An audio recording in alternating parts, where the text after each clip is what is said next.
Hello, I recently participated in a recent live hangout, the Sunday Health and Science podcast on Traversal and previously Zeta X's channels, and all links will be in the description box. I recommend that people check out the weekly Sunday podcast if not already. There's usually an interesting topic of discussion. This week was about male suicide, and many ideas were exchanged on all levels and different viewpoints. I went into a bit about my story, and if you would like to hear more, I made one video about my story and attempts in suicide in the video called Jacob's Ladder and Life with Death, where I talk more in depth about the two most notable suicide attempts and a bit about how I've reached the acceptance of life and death that I have experienced.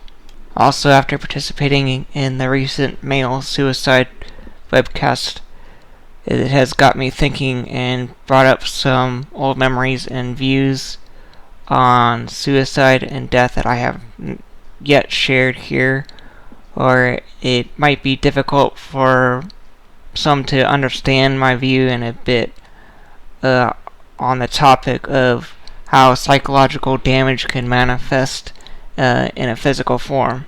Is it cruel to ask someone to live or to enjoy the same things that you do? I don't know. What if they don't have any interest, or have already calmly and peacefully reached a state of acceptance of death? There's only so much in the world of the living, but what's next? Is it brave to face the unknown, or selfish? I like to believe the latter. We all have defining life experiences, and often it's difficult to understand all of our points of views, especially when it comes to something unknown or something so permanent as death. I don't think it's fair to ask someone to live if they don't want to. I'm very tired, and I don't think another 30 or 40 years of doing the same thing I have to do currently to live, and that sounds more like a hell to me. Is it hope, or has my brain just tricked itself to continue on automatic to preserve itself? People can be so cruel and expect the impossible from the most damaged life forms, but this has allowed me, from my personal experiences, to grow very thick skin and no longer be so easily provoked.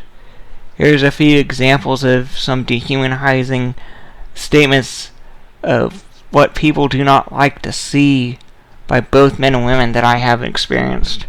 I have been called a half a person, since it's visible that I look abnormal to the standard, with weak stature, underweight, and short alien-like features.